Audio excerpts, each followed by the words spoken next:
aina 5 ya vilio vya mwanamke akiwa na kusukuma vinavyothibitisha kwamba amekaukiwa katika kitumbua chake na pia anapata maumivu katika kitumbua chake. Kwa hiyo ni muhimu sana kuweza kujua kwamba kuna aina ya vilio ambavyo mwanamke anavitoa akiwa na kusukuma ambavyo vinathibitisha kwamba amekaukiwa kitumbua chake ama anapata maumivu katika mashavu ya kitumbua.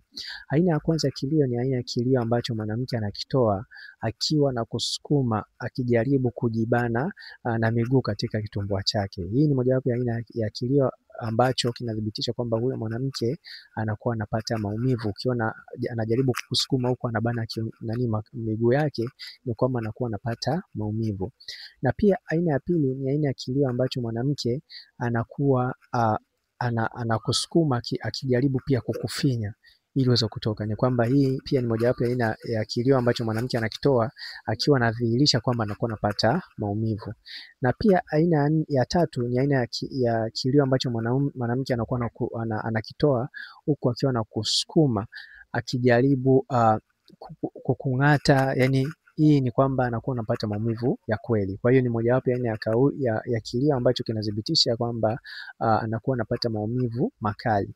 Na pia aina ya nne ni aina ya kilio ambacho mwanamke anakuwa anakusukuma akiwa anajaribu kukuondoa kabisa katika au kuchomoa mwogo wako uliopo katika ndani ya kitumbua chake. Hii ni kwamba anakuwa anapata maumivu katika kitumbua chake au anakuwa amekaukiwa ute. Na pia aina nyingine ya mwisho kabisa ni aina ya kilio ambacho mwanamke anakuwa anakitoa akiwa na kusukuma anajaribu kukung'ata.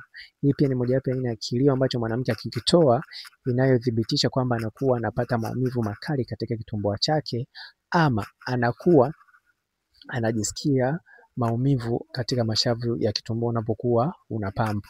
Kwa hiyo ni muhimu sana kuweza kufahamu hilo. Kama unahitaji kupata ushauri ama kitabu hiki ambacho kitakusaidia kuweza kuingia katika mahusiano sahihi ama ndoa sahihi, hakikisha unanicheki WhatsApp. Utapata ushauri pamoja na video za staili za mapenzi. Asante, naitwa Isaac Kanyankole. Namba ni 0713 728736, lakini kama utakuwa nje Tanzania utaanza na jumlisha 255 713 728736. Asante na karibu.